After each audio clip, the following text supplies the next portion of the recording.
अध्याय 6 platform number 9:45 से यात्रा। डर्सली परिवार में हैरी का आखिरी महीना मजेदार नहीं गुजरा। यह सच था कि डडली अब हैरी से इतना डरा हुआ था कि वह उस कमरे में ही नहीं रहता था जिसमें हैरी हो, और पेचूनिया आंटी तथा वर्नन अंकल भी अब हैरी को उसकी अलमारी में बंद नहीं करते थे, उसे कुछ करने के लिए मजबूर नहीं करते थे और उस पर चिल्लाते भी नहीं थे।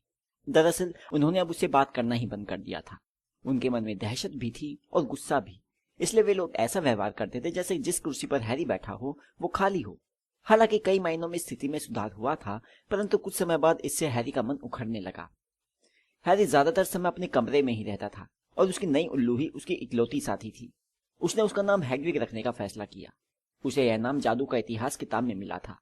उसकी स्कूल की किताबें बहुत दिलचस्प थी। वह अपने बिस्तर पर लेटा लेटा देर रात तक उन्हें पढ़ता रहता और हैग्रिड अपनी मर्जी से खुली खिड़की से अंदर बाहर आती जाती रहती थी। हैरी की किस्मत अच्छी थी कि पेचूनिया आंटी ने अब यहाँ पर सफाई करना बंद कर दिया था, क्योंकि हैग्रिड बाहर से मरे हुए चूहे उठा लाती थी। हर रात को सोने से पहले हैरी एक काम करना नहीं भूलता था। वह एक कागज के टुकड़े पर एक और दिन काट लेता था। इस कागज पर 1 सितंबर तक की तारीखें लिखी थी। अगस्त के आखिरी दिन उसने सोचा कि अगले दिन किंग्स क्रॉस स्टेशन जाने के बारे में अंकल आंटी से बात कर ली जाए। इसलिए वह नीचे ड्राइंग रूम में गया, जहाँ डर्सली परिवार टेलीविजन पर एक क्विज शो देख रहा था। वह थोड़ा खांसा ताकि उन लोगों को यह पता चल जाए कि वह वहां पर है। डडली चीखा और कमरे से बाहर भाग गया। वर्नन अंकल ने हूं करके बताया कि वे सुन रहे थे। मुझे कल हॉगवर्ट्स जाने के लिए किंग्स क्रॉस स्टेशन जाना है। वर्नन अंकल ने एक बार फिर हूं की। आपको परेशानी ना हो तो क्या आप मुझे वहां तक लिफ्ट दे देंगे? हैरी ने मान लिया कि इसका मतलब हाँ था। धन्यवाद। वह ऊपर जाने ही वाला था कि तभी वर्नन अंकल सचमुच कुछ बोले। ट्रेन से भी कोई जादूगर के स्कूल में जाता है? बड़ा अजीब तरीका है। जादू के गलीचे क्या पंचर हो गए? हैरी कुछ नहीं बोला। वैसे स्कूल है कहाँ पर? मुझे नहीं मालूम, हैरी ने जवाब दिया, और इस तरफ पहली बार उसका ध्यान गया। उसने अपनी जेब से वह टिकट बाहर निकाला जो हैग्रिड ने उसे दिया था। मुझे प्लेटफॉर्म नंबर 9 और 10 से 11 बजे वाली ट्रेन पकड़ना है, उसने पढ़कर सुनाया। उसके अंकल आंटी उसे घूरते रह गए। कौन सा प्लेटफॉर्म? 9:45। बेवकूफी की बात मत करो, वर्नन अंकल ने कहा। 9:45 नंबर का कोई प्लेटफॉर्म ही नहीं है। यह मेरे टिकट पर लिखा है। पागल है, वर्नन अंकल ने कहा।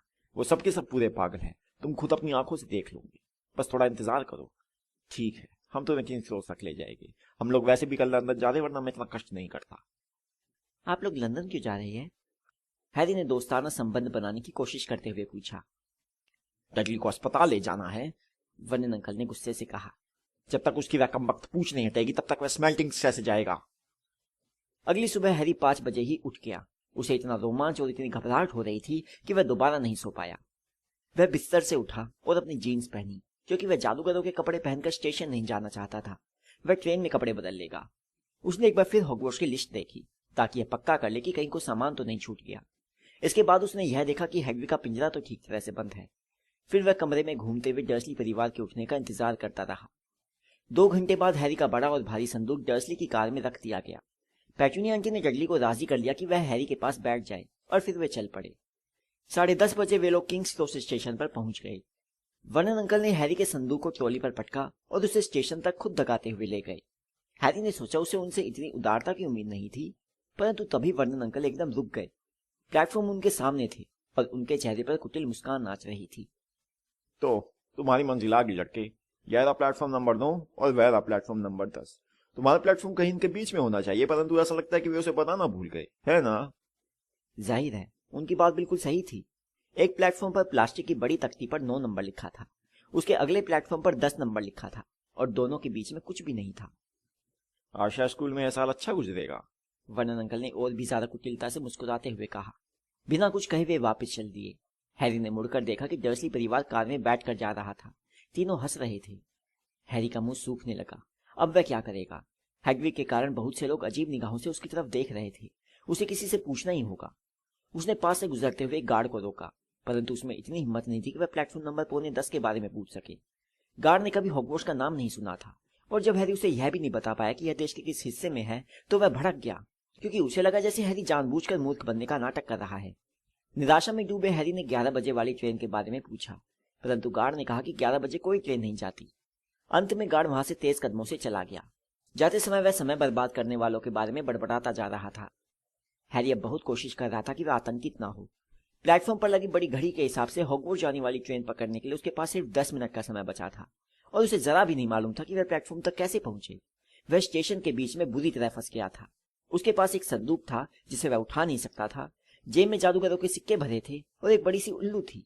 शायद हैग्रिड उसे यह बताना भूल गया था कि यहाँ पर उसे क्या करना है, जैसे छूमंतर गली में घुसने के लिए बाईं तरफ की तीसरी ईंट ठोकना। वह सोचने लगा कि क्या वह अपनी छड़ी निकाले और प्लेटफॉर्म नंबर 9 व 10 के बीच में बने बैरियर को ठोके। उसी समय उसके पीछे से कुछ लोग गुजरे और उसने उनकी बातचीत के कुछ शब्द सुने। मगलुओं से भरी थी और क्या। हैरी एकदम से घूमा। यह शब्द एक गोल मटोल महिला बोल रही थी और वह अपने 4 लड़कों से बातें कर रही थी, जिन सबके बाल लाल अंगारों की तरह लाल थे। उन सभी की टोली में हैरी जैसा संदूक था जिसे वे धका रहे थे और उनके पास एक उल्लू भी था। धड़कते हुए दिल से हैरी ने अपनी टोली उनके पीछे धकेली। वे लोग रुक गए। हैरी भी रुक गया, इतने करीब ताकि वह उनकी बातें सुन सके। अब कौन सा प्लेटफॉर्म है? बच्चों की मां ने पूछा। 9:45, एक छोटी लड़की ने सुरीली आवाज में कहा। इस लड़की के बाल भी लाल थे और वह अपनी माँ की उंगली पकड़े थी। मम्मी, मैं क्यों नहीं जा सकती? तुम अभी इतनी बड़ी नहीं हो चीनी, अब चुप रहो। ठीक है पर्सी, सबसे पहले तुम जाओ। सबसे बड़ा दिखने वाला लड़का प्लेटफॉर्म नंबर 9 और 10 के बीच की तरफ आगे बढ़ा। हैरी ने उस पर अपनी नजरें जमा ली। वह सावधान था कि कहीं उसकी पलकें न झपके, क्योंकि वह चूकना नहीं चाहता था। परंतु जैसे वह लड़का दोनों प्लेटफॉर्मों के बीच में पहुंचा, हैरी के सामने पर्यटकों का एक बड़ा झुंड आ गया और जब भीड़ छटी, वह लड़का गायब हो चुका था। फ्रेड, अब तुम जाओ, गोलमटोल महिला ने कहा। मैं फ्रेड नहीं हूँ, जॉर्ज हूँ, लड़के ने कहा। आप भी मम्मी, आपको हमारी माँ कहलाने का कोई हक नहीं है। आपको तो यह भी नहीं पता कि मैं जॉर्ज हूँ। सॉरी जॉर्ज डियर, मैं तो मजाक कर रहा था। फ्रेड मैं ही हूँ, लड़के ने कहा और वह चल पड़ा। उसके जुड़वा भाई ने पीछे से उससे जल्दी करने को कहा और उसने सचमुच जल्दी की होगी, क्योंकि 1 सेकंड बाद ही वह गायब हो गया था। परंतु उसने ऐसा किस तरह किया था? अब तीसरा भाई टिकट बैरियर की तरफ फुर्ती से जा रहा था। वह लगभग वहां पहुंच गया और तभी एकदम अचानक वह कहीं नहीं दिख रहा था। अब कोई रास्ता नहीं था। माफ कीजिए, हैरी ने गोलमटोल महिला से पूछा। हेलो डियर, उसने कहा। पहली बार हॉगवर्ट्स जा रहे हो? मेरा रोन भी पहली बार जा रहा है। उसने अपने आखिरी और सबसे छोटे बेटे की तरफ इशारा किया। वह लंबा, दुबला और चकत्तों से भरा अजीब सा दिख रहा था। उसके हाथ पैर बड़े थे और नाक लंबी थी। हाँ, हैरी ने कहा। बात यह मैं नहीं जानता कि किस तरह प्लेटफॉर्म पर पहुंचा जाए, महिला ने दयालुता से कहा और हैरी ने सिर हिलाया। महिला ने कहा, चिंता मत करो, तुम्हें सिर्फ इतना करना कि प्लेटफॉर्म नंबर 9 और 10 के बीच के बैरियर की तरफ सीधे चलते जाओ, कहीं भी मत रुकना और यह सोचकर मत घबराना कि तुम इससे टकरा जाओगे। यह बहुत महत्वपूर्ण है। अगर तुम्हें डर लग रहा हो तो बेहतर होगा कि तुम दौड़ लगाकर यह काम करो। अब जाओ, रोन से पहले अंदर जाओ। अच्छा ठीक है, हैरी ने कहा। उसने अपनी चोली घुमाई और बैरियर की तरफ घूर कर देखा। यह बहुत ठोस दिख रहा था। हैरी उसकी तरफ चलने लगा। प्लेटफॉर्म नंबर 9 और 10 पर आने जाने वाले लोग उसे धक्का मारते हुए निकल रहे थे। हैरी ज्यादा तेज चलने लगा। वह सीधे बैरियर से टकराने वाला था और अगर वह गिर गया तो मुश्किल में पड़ जाएगा। अपनी ट्रॉली पर आगे झुकते हुए वह सरपट भागने लगा। बैरियर लगातार पास आता जा रहा था। वह रुक नहीं पाएगा। ट्रॉली नियंत्रण के बाहर हो चुकी थी। वह 1 फुट दूर था।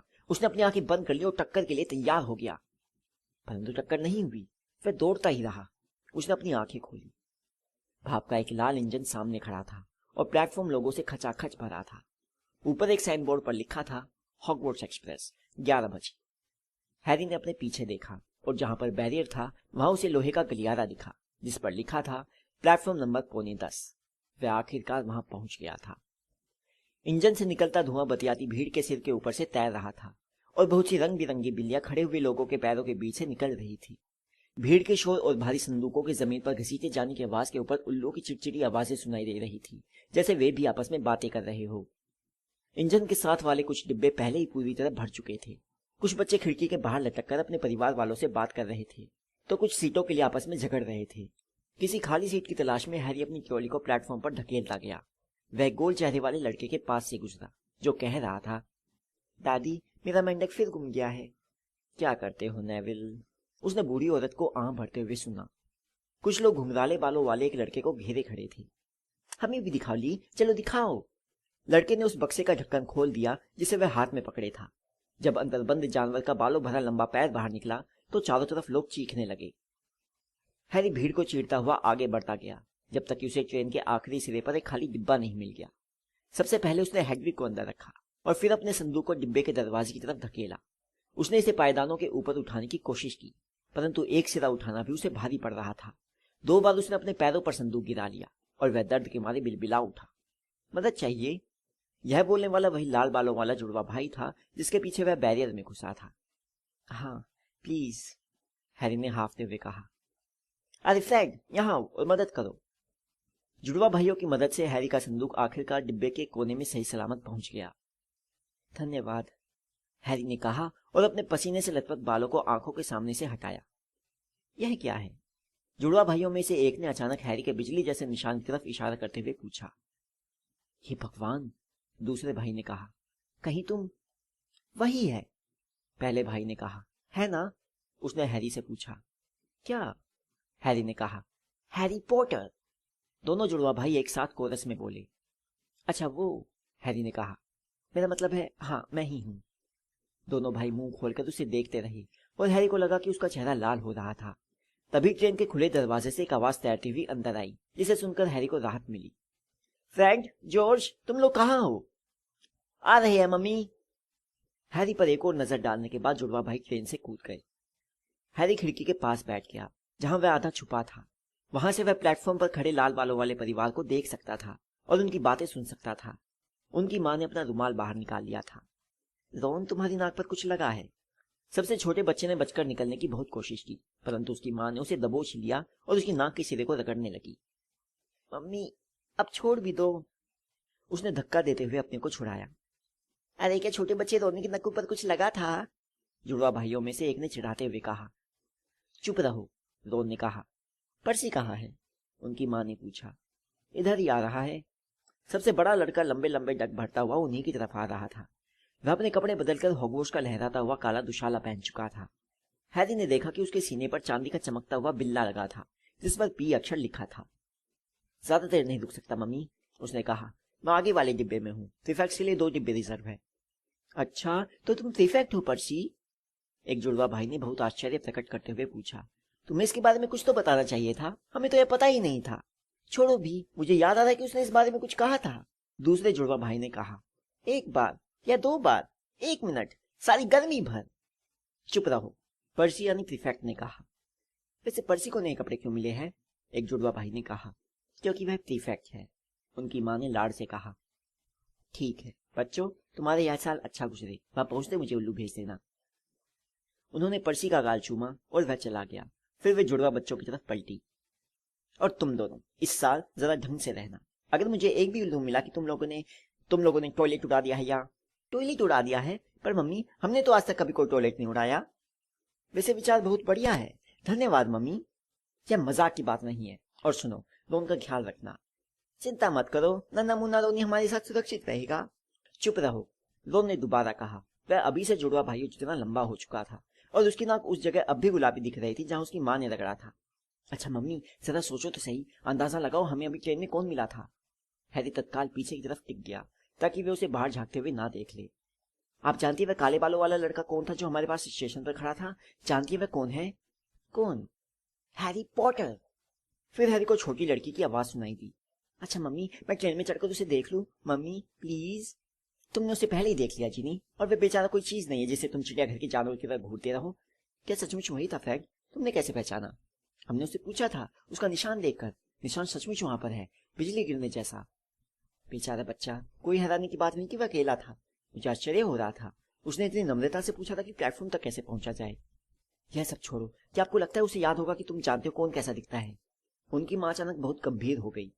मैं तुम्हें चेतावनी देती हूँ कि तुम उसे यह नहीं पूछोगे फ्रेड। नहीं, यह पूछने की हिम्मत मत करना, जैसे उसे स्कूल के पहले दिन यह बात याद दिलाने की जरूरत है। ठीक है मम्मी, चिंता में अपने बाल सफेद मत करो। एक सीटी बजी। जल्दी करो, उनकी मां ने कहा, और तीनों लड़के लपककर ट्रेन में चढ़ गए। फिर वे खिड़की से बाहर झांकने लगे ताकि उनकी मां उन्हें चूमकर गुड बाय कह सके। उनकी छोटी बहन ने रोना शुरू कर दिया। रो मत जिनी, हम तुम्हें ढेर सारे उल्लू भेजेंगे।